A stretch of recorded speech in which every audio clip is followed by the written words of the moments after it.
Hello, boys and girls of the internet. How are you doing today? This is your friendly neighborhood YouTuber, Zafe. What we're going to be doing is looking at PRISM Live Studio. It's an alternative to, say, OBS.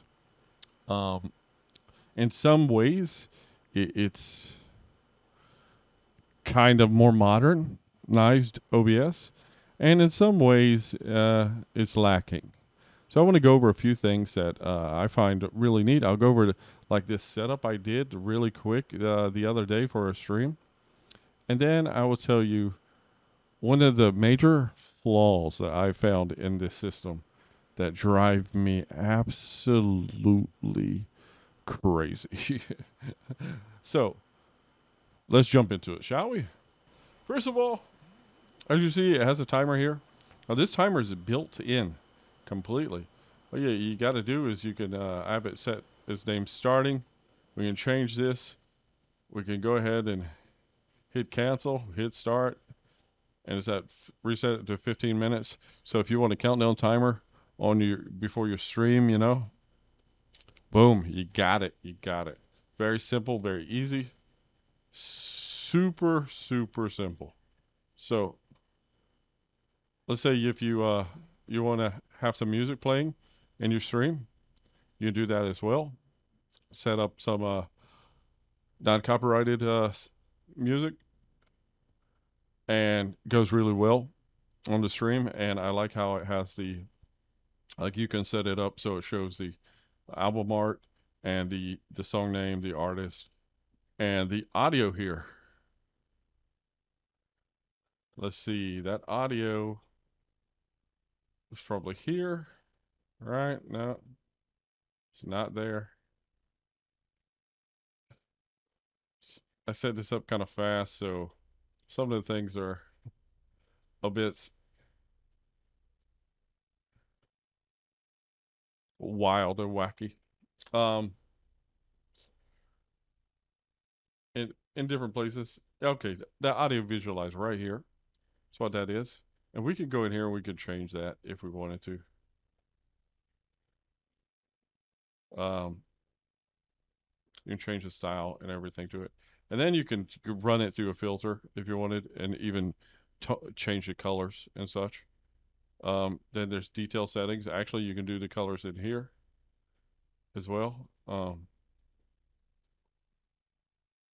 if you wanted to adjust colors, you can do that through here. You can do the width.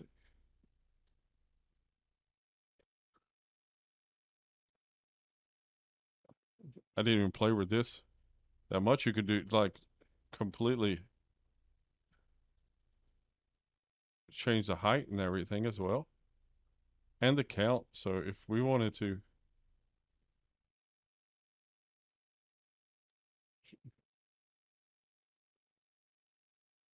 you can fine tune this pretty well.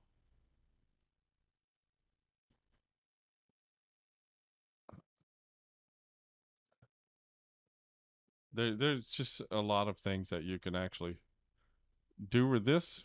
Find it really nice and refreshing.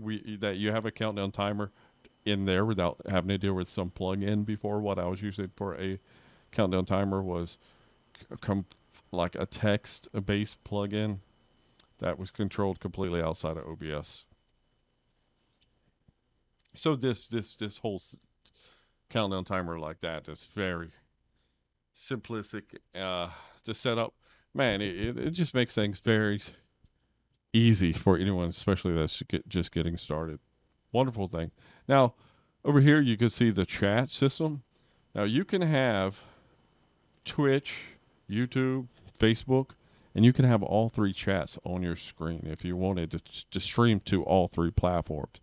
Now, some of the platforms, if you're a partner, do not allow you to multi-stream, but if you're not a partner yet, you can do it all you want, and you can just see which platform catches on faster for you. Um, I mainly do, or I almost only do YouTube. Uh, I've done a little bit of Facebook. I've never actually streamed on Twitch itself. I find, just YouTube still more professional platform. This embeds the chats from all of those instantly. You don't have to worry about, again, setting some weird browser source or something up that is a completely external. It just makes it so much easier, and it's built in. Now, I have the audios like for here. Like if we go to a different thing, a different scene. Okay, I set up all the scenes on here, and you can see there's different audios. The actual mic from voice mod, intro music, and the audio from the actual game. Now, to get these to do the application audio, which was a plugin in OBS before, but I think in OBS 28 they actually added that to be part of it. But to get that here, you would have to go in here and you'd have to go to PRISM Lab, and then you would go to application and you would have to enable it. All right, this is a kind of like in beta for right now, I guess. So yeah, you'd have to do that. They also have like a beauty effect for their camera mode and remote messages. I have no idea what the remote messages is. I'm not gonna mess with it or anything. But everything you see on the screen is actually I basically I built the borders in Photoshop. Took me like 2 or 3 minutes. Just some textured little golden gradient. For this audio visual, I stacked two different visualizers and gave them space between the two so it would make that little effect. It's a very simple thing to do. This is like a lower third that is actually part of the system as well. If we go into here, you can go to text templates and you can create these lower third images like super easy. And you can set the speed and everything. Very, very clean, very nice. Um, this has the stingers like that where you can separate the do the transitions where you see one and then it covers it up. Like you see the transition start, but you see the A, and then when it covers the screen completely, it swaps to B. You'll have to set up the delay time and everything for those, but it just works very well. Um, and it does have nested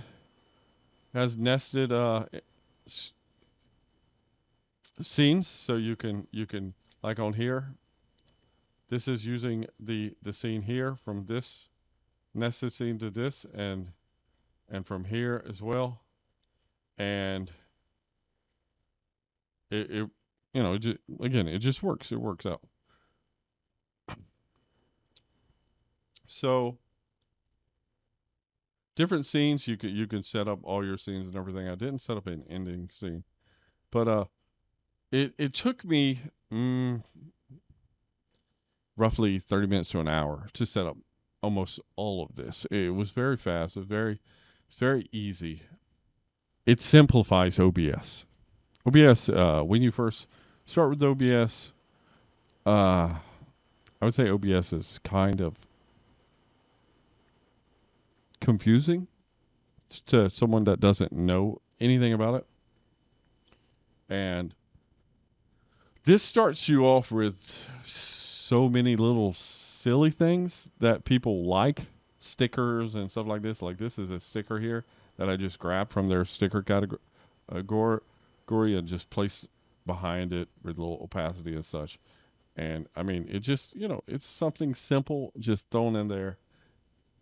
And again, like I've been saying, it just works. One of the main reasons I wanted to try this is because OBS, as good as OBS is, and as appreciative as I am of OBS, it has always caused me problems.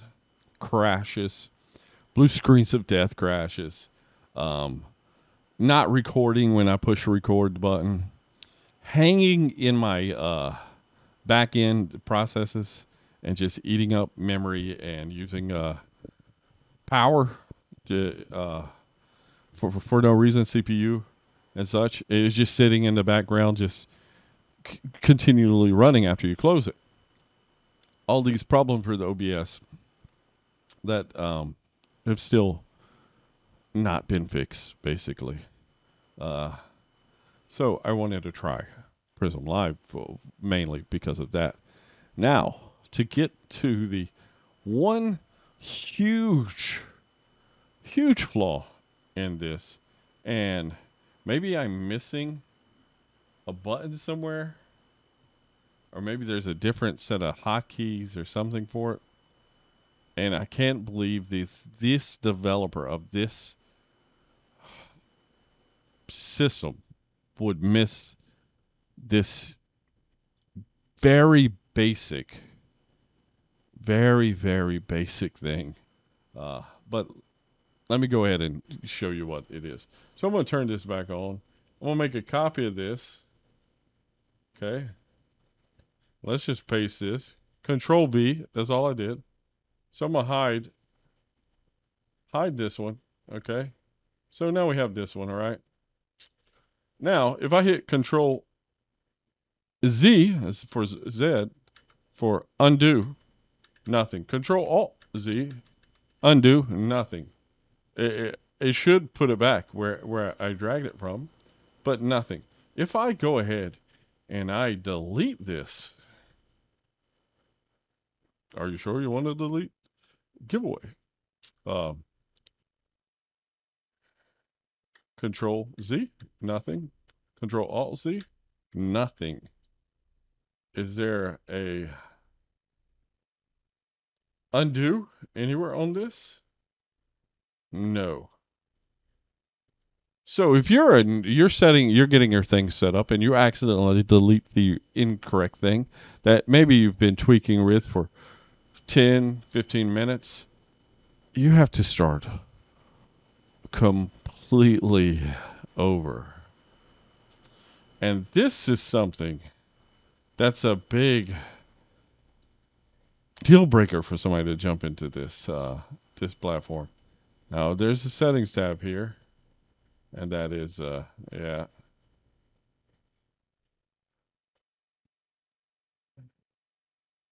Tools, view,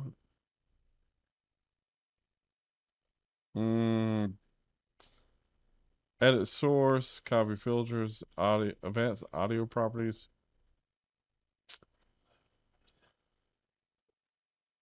Show settings folder, settings. So yeah, I do not see decklink output. I don't see an undo uh, at all option. And without an undo option, you can really mess yourself up. Like if I accidentally deleted the wrong scene, I should just be able to hit Control Z and then boom, it's back like that. The developers need to fix that. If they added undo history into the platform, it's just going to be golden.